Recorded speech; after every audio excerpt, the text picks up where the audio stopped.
ভক্তের পাগলামোতে বড় ধরনের দুর্ঘটনা থেকে রক্ষা পেয়ে যা বললেন মাশরাফি। প্রিয় তারকার জন্য ভক্তদের নানা রকমের ভালোবাসা প্রকাশের উন্মাদনায় প্রায়শই নানা বিপত্তির মুখে পড়তে হয় অনেক তারকাকেই। এসব অবশ্য নতুন কিছু নয়। এ দফায় এমন ক্রেজি ফ্যানের পাগলামোতে বড় ধরনের দুর্ঘটনা থেকে রক্ষা পেয়েছেন মাশরাফি বিন মুর্তজা। পহেলা বৈশাখের ছুটিতে স্ত্রী কন্যা ও পুত্রকে নিয়ে রাঙ্গামাটি জেলার সাজেকে বেড়াতে যান মাশরাফি। সেখান থেকে ফেরার পথে মাশরাফির এক ভক্তের মোটরসাইকেলে আঘাত লেগে সড়ক দুর্ঘটনার কবলে পড়েছিলেন বাংলাদেশ ক্রিকেট দলের অধিনায়ক মাশরাফি বিন মুর্তজাকে বহনকারী মাইক্রোবাসটি। রবিবার বিকেলে অবকাশ যাপন শেষে ফিরে আসার পথে দুর্ঘটনাটি ঘটে।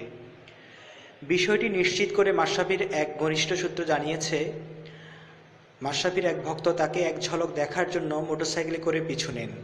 মোটরসাইকেলে করে মাইক্রোবাসটির পিছু পিছু প্রায় ৮ থেকে ৯ কিলোমিটার আসেন তিনি। এক সময় ফাঁকা রাস্তায় মাইক্রোবাসের সাথে পাল্লা দিয়ে পিছু ছোটার ঘটনায় দুর্ঘটনা ঘটে। মাশরাফিকে বহনকারী মাইক্রোবাসটির সামনে ব্রেক কষলে পেছন থেকে মোটরসাইকেলে পিছু নেওয়া ভক্তের মোটরসাইকেল সজোরে আঘাত হানে মাইক্রোবাসের পেছনে।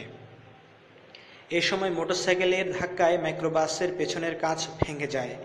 এতে আহত হন ওই মাশরাফি ভক্ত মোটরসাইকেল আরোহী। মাশরাফির সাথে থাকা একজন জানান, মোটরসাইকেল আরোহী চোট পেলেও তা গুরুতর নয়।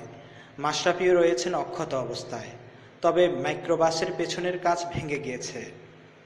ভক্তের এমন পাগলামোতে কিছুটা বিরক্তির চাপ মাশরাফির মুখে ফুটে উঠলেও তিনি মাইক্রোবাস থেকে নেমে আহত ওই ভক্তের প্রাথমিক চিকিৎসার ব্যবস্থা করেন। তিনি বলেন, পরিবারের কারোর কোনো ক্ষতি হয়নি, আমরা নিরাপদেই ছিলাম, তবে গাড়ির অনেক ক্ষতি হয়েছে, পেছনের লাইটগুলো ভেঙে গেছে। এর আগে ঢাকা প্রিমিয়ার লিগের প্রথম ম্যাচ খেলে পহেলা বৈশাখের ছুটি কাটাতে বান্দরবানের জঙ্গলে বেড়াতে গিয়ে সামাজিক যোগাযোগ মাধ্যম ফেসবুকে লিখেন, কোলাহল ছেড়ে অবকাশ জঙ্গলে